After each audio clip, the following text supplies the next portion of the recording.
बच्चों, आज Vistas book का लेसन 6 मेमोरीज ऑफ चाइल्डहुड, जिसमें पार्ट 1 है chapter the cutting of my long hair, जिसे लिखा है जितकला सर ने।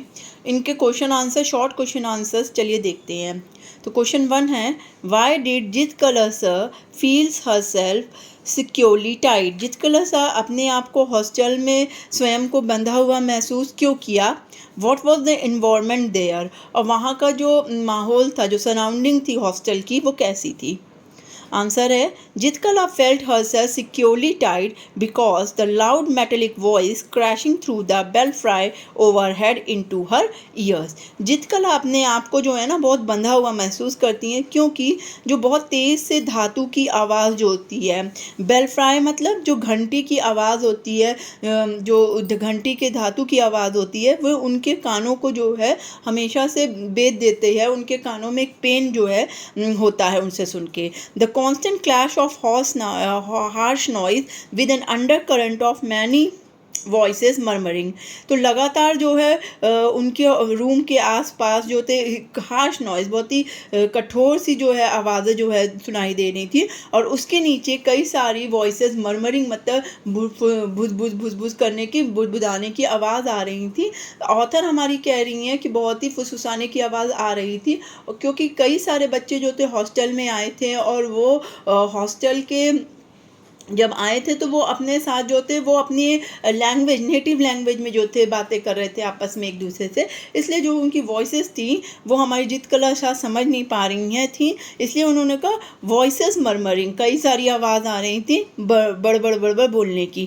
Annoying clatter of shoes on bare floors, और जो खाली फर्श थी उस पर जो थे क्लैटर कर के जूतों की आवाज़ आ रही थी। Made a bedlam within which Zitkala was securely tied. ये सारी आवाज़ें जो थी, जो बेल की आवाज़ थी, जो हार्श वॉइस थी, जो वॉइस मर्मरिंग थी, और क्लैटर ऑफ शूज़, ये जो थे पूरी तरह से बेड लैम्प, एक पागल सा जो है, एक पागल खाना सा जो है बना दिया था, जिसमें जितकला अपने आप को बहुत ही अधिक बंधा महसूस कर रही थी।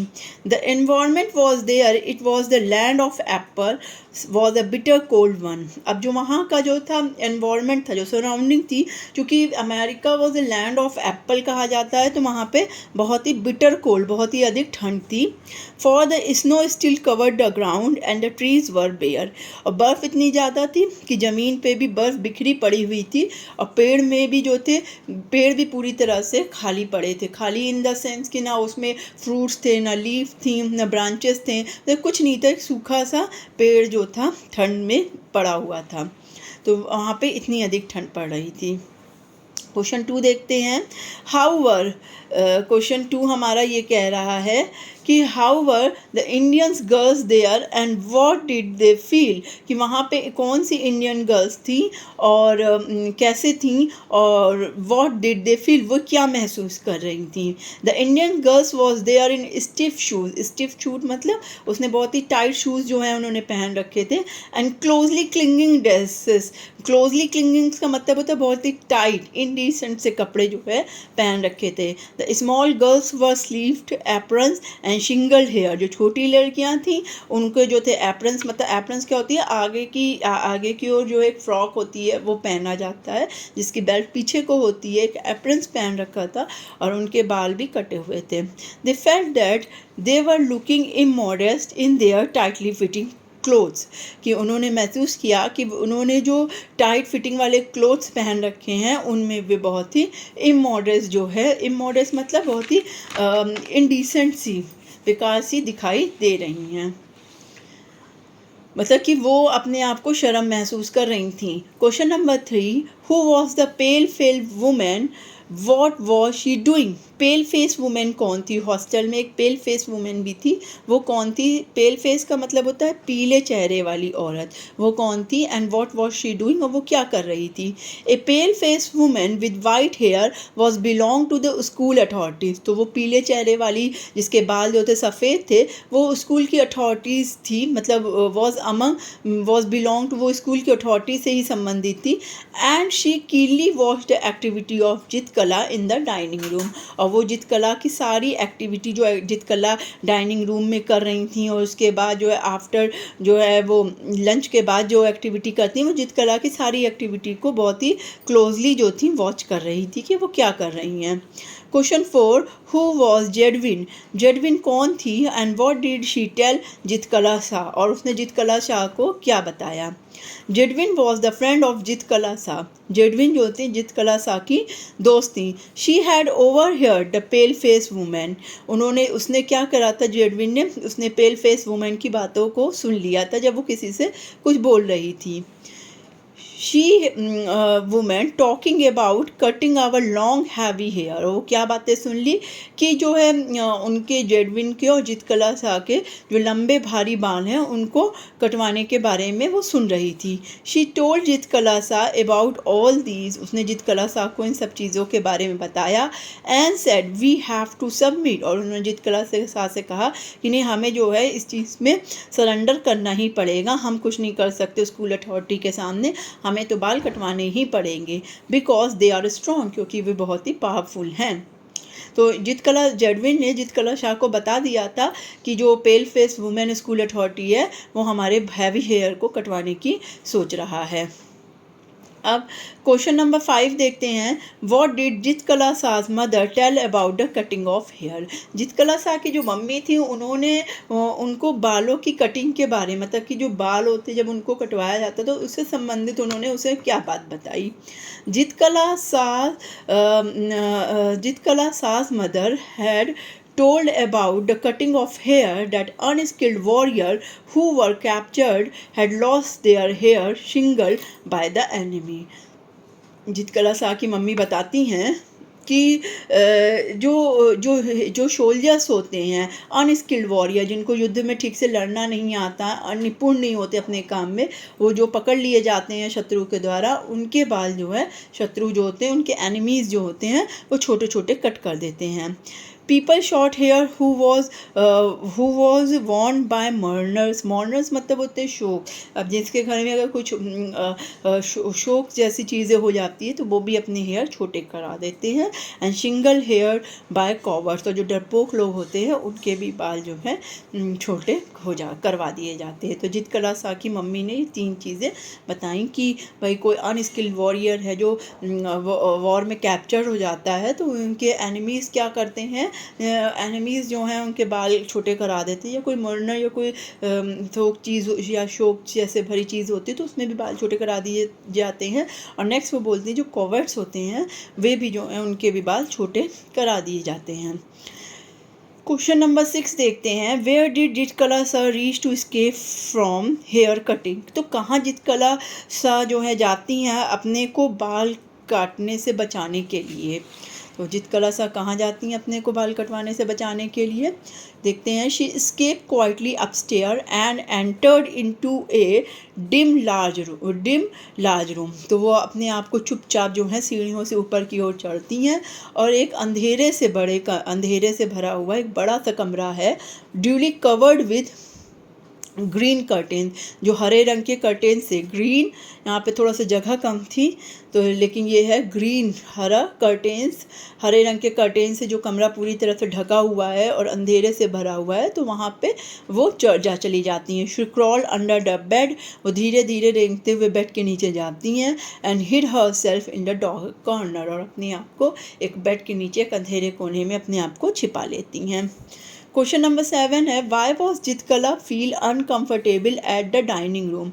अब जितकला शाह जब हॉस्टल में जाती हैं तो डाइनिंग टेबल में लंच के लिए जाती हैं तो डाइनिंग रूम में, तो वहाँ पे वो अपने आप को इतना अनकम्फर्टेबल क्यों फील करती हैं?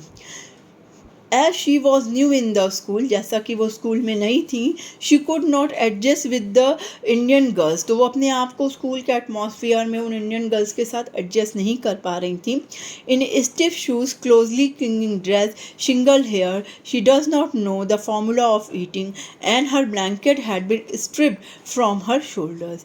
तो वहाँ पे वो देखती हैं कि लड़कियाँ इंडियन गर्ल्स जो हैं स्टिफ शूज़ पहनी हुई हैं, closely clinging dress, tight dresses, immodest या फिर कह सकते इंडिसेंट ड्रेस पहनी है, सिंगल हेयर, उनके बाल भी कटे हुए हैं, तो उन्हें टेबल मैनर्स भी नहीं पता। She does not know the formula of eating, उन्हें टेबल मैनर्स भी नहीं पता है।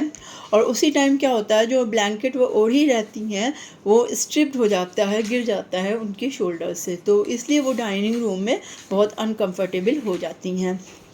Question number 8, What was being done with Jitkala Shah when she was searched? Zitkala Sa के साथ क्या होता है जब उनको जो है ढूंढ लिया जाता है, स्कूल अथॉरिटीज़ उनको ढूंढ लेती है।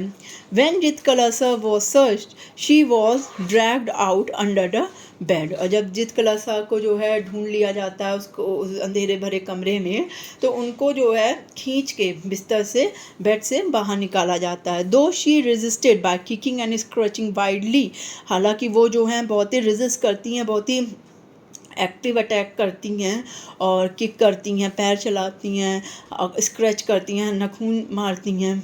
But she was carried down stair and tied fast in the chair, लेकिन क्या होता है उन्हें घसीट के नीचे ले जाया जाता है और वहाँ पे उनको एक चेयर पे बिठा के उन्हें बांध दिया जाता है रस्सी से।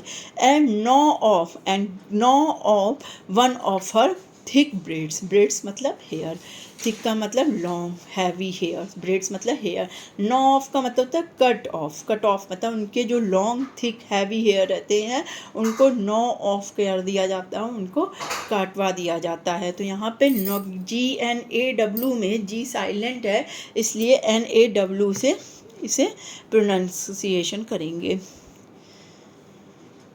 अब क्वेश्चन नंबर 9 देखते हैं। What was Zitkala Sa feel after cutting of her hair? What was Zitkala Sa feel, Zitkala Sa क्या फील करती हैं आफ्टर, AFTER है, after cutting of her hair, अपने बालों के, उनके जब बाल सिंगल किए जाते हैं, कटवा दिए जाते हैं, तो वो क्या महसूस करती हैं? Zitkala Sa felt extreme indignities when her long hair was cut.